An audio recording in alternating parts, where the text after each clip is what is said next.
નમસ્કાર. લોકપ્રિય એક હિન્દી ફિલ્મનો ડાયલોગ છે. ફિલ્મનું નામ ભૂલાઈ ગયું છે. મોના ડાર્લિંગ સોના કહાં હૈ.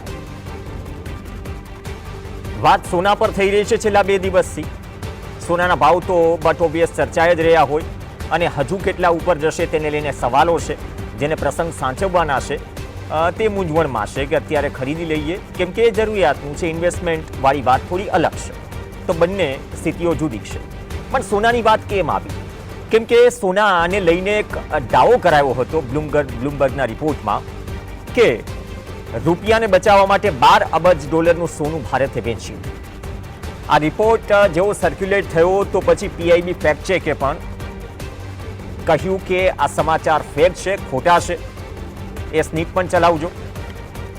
બીજી તરફ આરબીઆઈનો રિપોર્ટ પણ સામે આવ્યો કે ચિંતા કરવાની કોઈ જરૂર નથી. આરબીઆઈ એ પણ સર્ક્યુલર બહાર પાડ્યું, ગઈકાલનું છે અને આ પીઆઈબીનો રિપોર્ટ છે. હવે એ સિવાય વધુ એક ડેટા જે સોશિયલ મીડિયામાં ફરી રહ્યો છે તે પણ આકર્ષણનું કેન્દ્ર છે. એ ડેટા દરેક આપણું જે ફોરેક્સ રિઝર્વ છે એ દર્શાવે છે અને ફોરેક્સ રિઝર્વમાં સોનું આપણી પાસે કેટલું છે, જે ફોરેન કરન્સીના એસેટ્સ છે એ કેટલા છે. તે રિપોર્ટ 22 મે 2026નો ફરી રહ્યો છે. કોઈ સ્પષ્ટીકરણ આવ્યું નથી. આ રિપોર્ટ પણ ઘણા બધા સવાલ ઊભા કરે છે. તેમાં છેલ્લો આંકડો 2 મેનો છે અને એ પહેલા 20 માર્ચે ગોલ્ડ રિઝર્વ 10,98,021 પર હતું. કરોડમાં આંકડો છે. એ પહોંચી ગયું 2 મેનો જે ડેટા છે 6,91,478 પર. તો આમાં તો ખાડો દેખાઈ રહ્યો છે. બીજી તરફ જે પીઆઈબીએ ફેક્ટ ચેક કર્યું, પીઆઈબીએ શું કહ્યું તેની પણ વાત કરીએ. પીઆઈબીએ કહ્યું કે જે ડેટા છે એ ભ્રામક છે. 12 બિલિયન જે સોનું વેચવાની વાત છે તે સમાચાર ખોટા છે. પણ હજુ ઘણા બધા સવાલો ઉઠી રહ્યા છે કેમ કે રૂપિયો 95.86ના સ્તરે છે. તો પીઆઈબીએ તો ફેક્ટ ચેકમાં કહી દીધું આ સમાચાર ભ્રામક છે. કાર્યવાહી જે થવાની હશે થશે. હવે આરબીઆઈની સ્ટેટસ રિપોર્ટ પર વાત કરીએ. આરબીઆઈનો જે ડેટા છે એ શું દર્શાવે છે? સપ્ટેમ્બર 2025માં સોનાનો હિસ્સો 13.92% હતો. 31 માર્ચ 2026 સુધીમાં વધીને 16.70% થયો અને 22 મેનો જે છેલ્લો ડેટા છે ત્યાં સુધીમાં 16.85%એ પહોંચ્યું.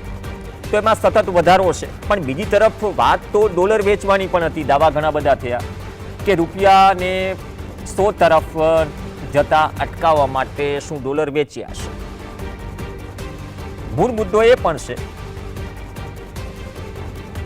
કે એપ્રિલ સુધીનો રિપોર્ટ આપવામાં આવ્યો અથવા તો તેના પર સવાલ ઊભા થઈ રહ્યા છે. તો વચ્ચેના દિવસોમાં શું એવું બન્યું છે? એટલા માટે જ આજનું ટાઇટલ છે રૂપિયો, સોનું અને અર્થતંત્રનું સાચું ચિત્ર. કેમ કે ડોનાલ્ડ ટ્રમ્પ 12% ટેરિફ 12.50% ટેરિફ લગાવવાની ફિરાકમાં ફરી છે. એમાં ભારત પણ છે. 6 દેશો પર 10% ટેરિફ લાદશે. ગઈકાલે જે રીતે ઈરાને કુવૈતના એરપોર્ટ પર હુમલો કર્યો, શાંતિ મંત્રણા ચાલી રહી છે. અમેરિકન અધિકારીઓ ભારતમાં ટ્રેડ ડીલની ચર્ચાઓ પણ કરી રહ્યા છે.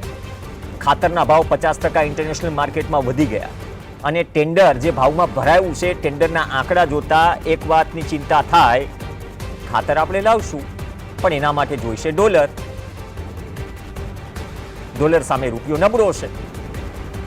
આ બધી જ સ્થિતિઓ છે ને આંતરિક જે પડકારો છે દેશની અર્થવ્યવસ્થા માટે, બાહ્ય તો છે જ. તો તેમાં શું સાચું ચિત્ર લોકો સામે મુકાઈ રહ્યું છે કે પછી હજુ પણ એ જ સવાલ? ખ્યાતનામ કલાકાર અજીતનો એ ડાયલોગ મોના ડાર્લિંગ સોના કહાં. ડોક્ટર હેમંત કુમાર શાહ આપણી સાથે જોડાશે. હેમંતભાઈ, આપનું સ્વાગત છે. હેમંતભાઈ, આમ તો રૂપિયો, સોનું, અર્થતંત્ર ઘણી વખત ચર્ચા કરી ચૂક્યા છીએ, પણ ક્યારેક એવું આવે કે આપણે રૂપિયો થોડો ટકાવવા માટે ડોલર વેચ્યા. સોનાની વાતને પીઆઈબી ફેક્ટ ચેકે નકારી.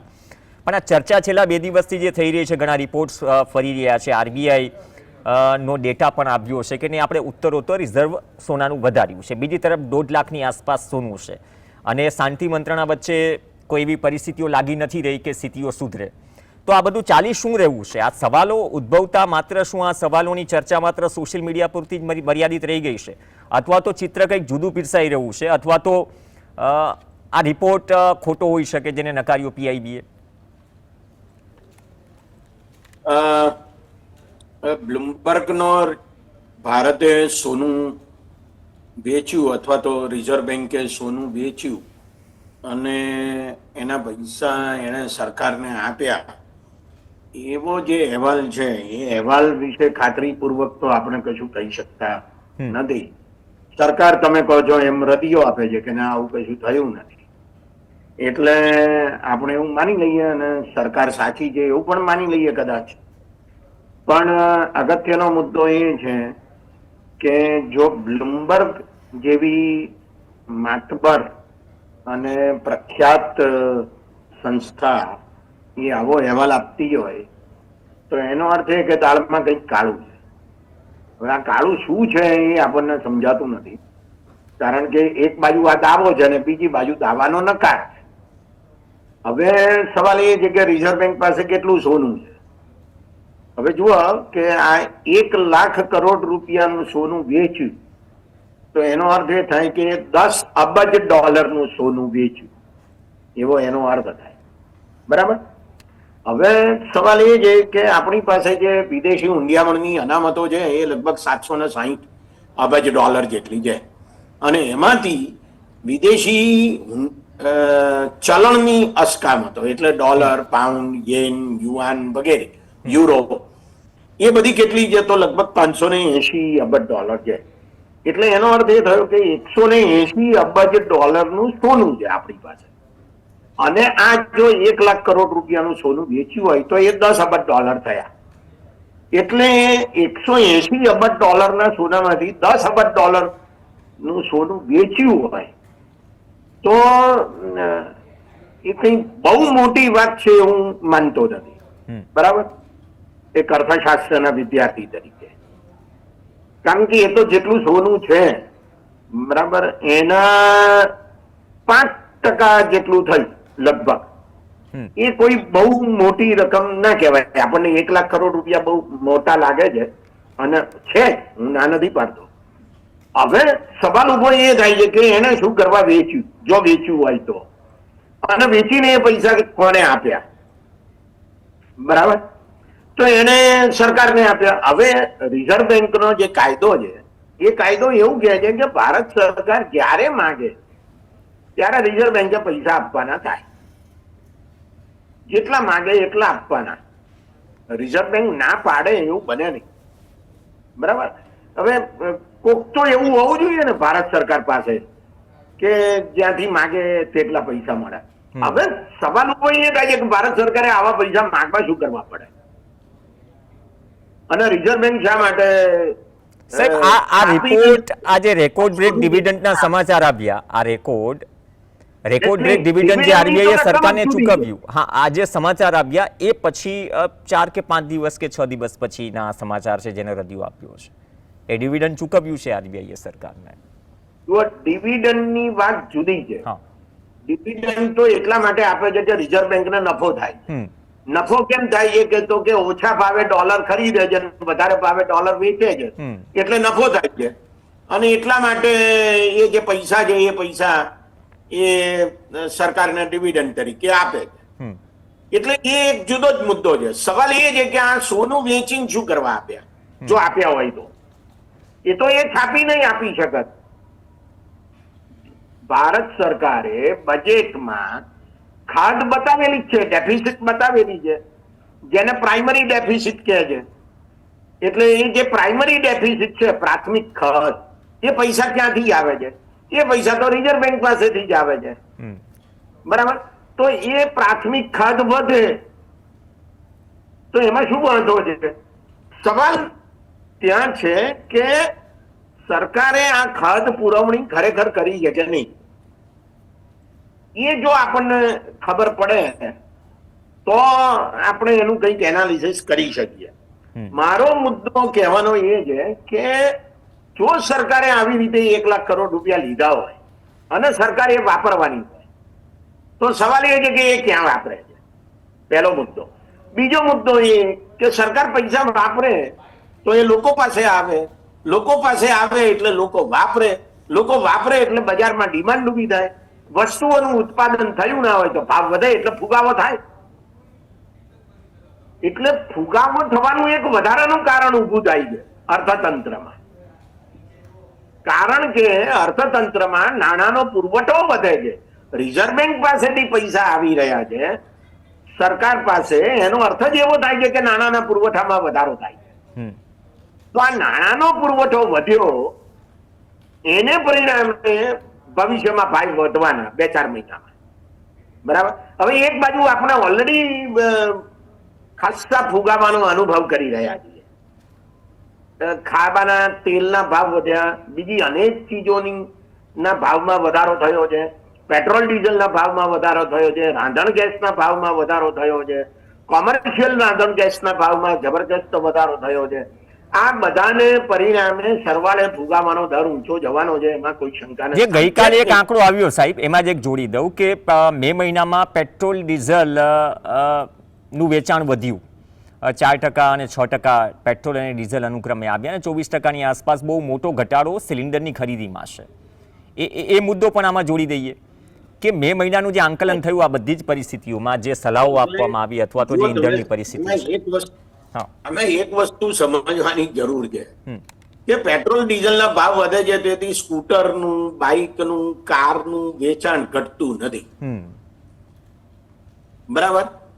નહીં તો એ બધાનું વેચાણ ઘટવું જોઈએ ને, એ નથી ઘટતું. અને પ્લસ ડિમાન્ડ તો વધે જ છે. લોકોએ પેટ્રોલ વાપરવાનું ઓછું કરી નાખ્યું, ડીઝલ વાપરવાનું ઓછું કરી નાખ્યું, એવું તો છે નહીં. એટલે એનો અર્થ એ થાય છે કે લોકો સમજી લે છે કે આપણે ભલે ભાવ વધ્યા હોય પણ આપણે આમાં તો કંઈ ઘટાડો કરી શકીએ એવી સ્થિતિમાં નથી. બીજા કશાકમાં પૈસા ઓછા વાપરીશું પણ આમાં તો એ શક્ય નથી. હવે એના ઘણા કારણો છે, પણ આપણે વળી પાછા પેલા મુદ્દા ઉપર આવીએ. જો રિઝર્વ બેંકે સોનું વેચીને પૈસા ભારત સરકારને આપ્યા હોય તો સવાલ ત્યાં આવે છે કે શું એવી જરૂરિયાત ઊભી થઈ છે ભારત સરકારને કે એને 1 લાખ કરોડ રૂપિયા તત્કાળ જોઈએ છે. એક બાજુ આંકડા એવા આવે છે કે જીએસટી ની આવકમાં વધારો થયો છે. બરાબર. એટલે કે દર મહિને જે કરવેરાની આવક થાય છે એમાં તો વધારો થાય છે. તો પછી સરકારને શાના માટે આ 1 લાખ કરોડ રૂપિયા જોઈતા હતા? મને લાગે છે કે આ એક બહુ જ રહસ્યમયી વાત છે. ભગવાન છે કે નહીં એના જેવી આ વાત છે. બરાબર. એટલે આપણને આમાં સમજણ પડતી નથી. પણ જો ખરેખર રિઝર્વ બેંકે આવી રીતે પૈસા આપ્યા હોય તો એનો અર્થ એવો થાય કે 2-4 મહિનામાં ફુગાવો વધારે થશે, ભાવ વધારે વધશે, અર્થતંત્ર પર એની અસર ખરાબ થશે, એમાં કોઈ શંકાને સ્થાન નથી. કારણ કે બીજા કારણોસર તો ભાવ વધેલા જ છે, એમાં એક વધારાનું કારણ ઉમેરાય છે અને એને કહેવાય બજેટની ભાષામાં ખાસ પુરવણી કહેવાય. હવે એ આપણને જોવા મળવું જોઈએ બજેટમાં. બરાબર. અત્યારે તો એના વિશે રહસ્ય છે.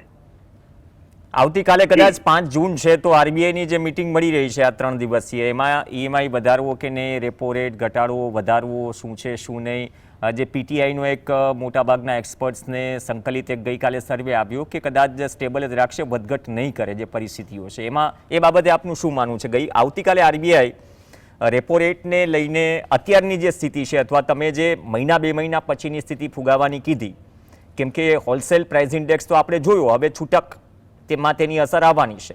તો 2 મહિનાની સ્થિતિ જો આ પ્રકારના સંકેત આપતા હોય તો અલ્ટિમેટલી એટલા માટે તમામ એક્સપર્ટે કહ્યું કે આવતીકાલે આ પ્રકારનો નિર્ણય આરબીઆઈ કરી શકે. હું એવું સમજુ છું કે રિઝર્વ બેંકની જે મોનેટરી પોલિસી કમિટી છે, નાણાં નીતિ સમિતિ, એણે રેપો રેટ વધારવો જોઈએ. એનું કારણ એ છે કે ભાવ વધી રહ્યા છે. હવે જો ભાવ વધી રહ્યા હોય ને રેપો રેટ વધારે તો જ 30-40 હજાર કરોડ રૂપિયા એ રિઝર્વ બેંક પાસે રહે અને બેંકો પાસે જાય નહીં, અથવા બેંકો પાસે ગયા હોય તો એ પાછા આવે. બરાબર. એટલે તો એટલા પ્રમાણમાં ડિમાન્ડ ઓછી થાય અને ભાવ ઓછા વધે અથવા ના વધે. એટલે મારું મંતવ્ય એવું છે કે ખરેખર રેપો રેટમાં 5% કે 0.5% વધારો થઈ શકે. પણ હું એવું સમજુ છું કે છેલ્લા કેટલાક સમયથી રેપો રેટમાં ઘટાડાનું જે વલણ અપનાવવામાં આવ્યું છે એ વલણ જોતા રિઝર્વ બેંક હવે ઘટાડો તો નહીં જ કરે, પણ કદાચ એને સ્થિર રાખે અને વળી પાછા 2 મહિના પછી પરિસ્થિતિનું આકલન કરીને પછી નિર્ણય લે એવું બની શકે.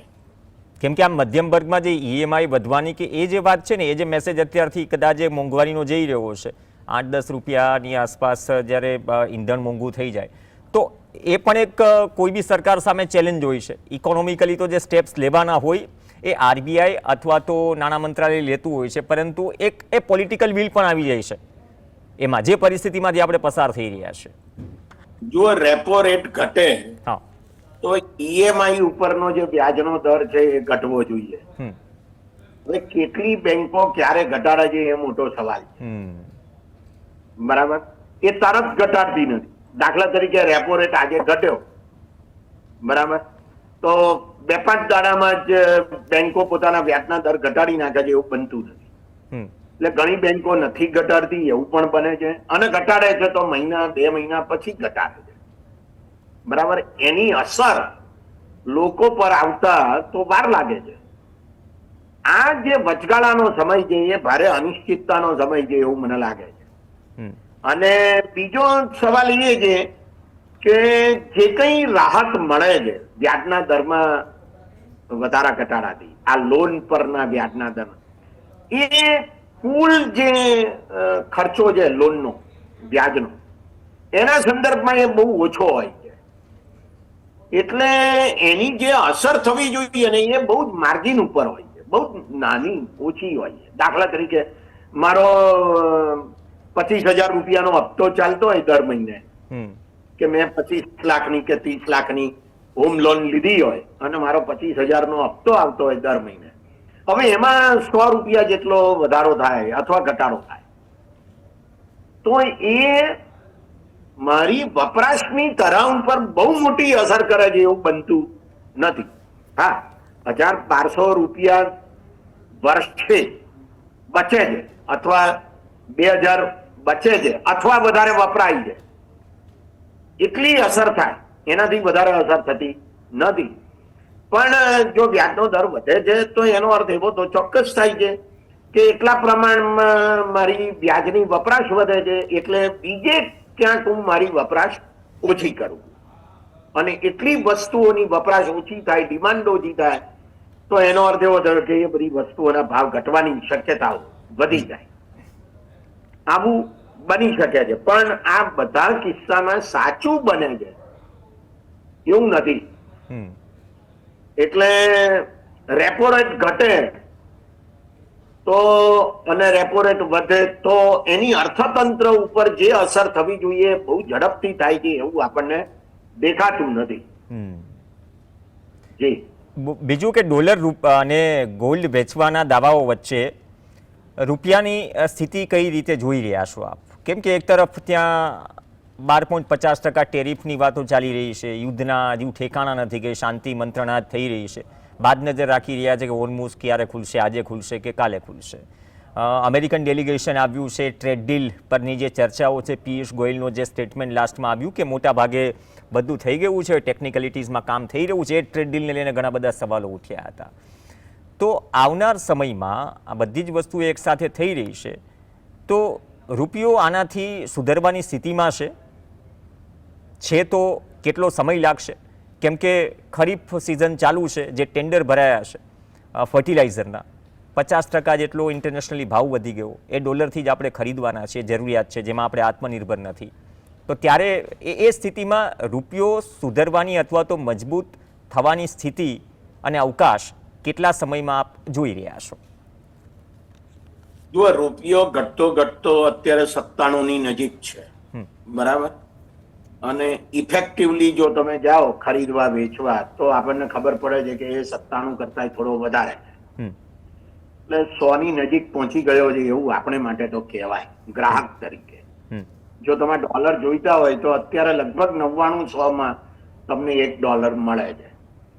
આ જે ઘસારો થયો છે હવે એમાંથી ઘટી જાય, માની લો કે રૂપિયાનું મૂલ્ય વધે ડોલરના સંદર્ભમાં, તો એનો અર્થ એવો થાય કે આ 97-98 છે તે 95 થાય, 94 થાય, 93 થાય, 90 થાય. આવું થવાનું ખરું? મને નથી લાગતું કે થાય.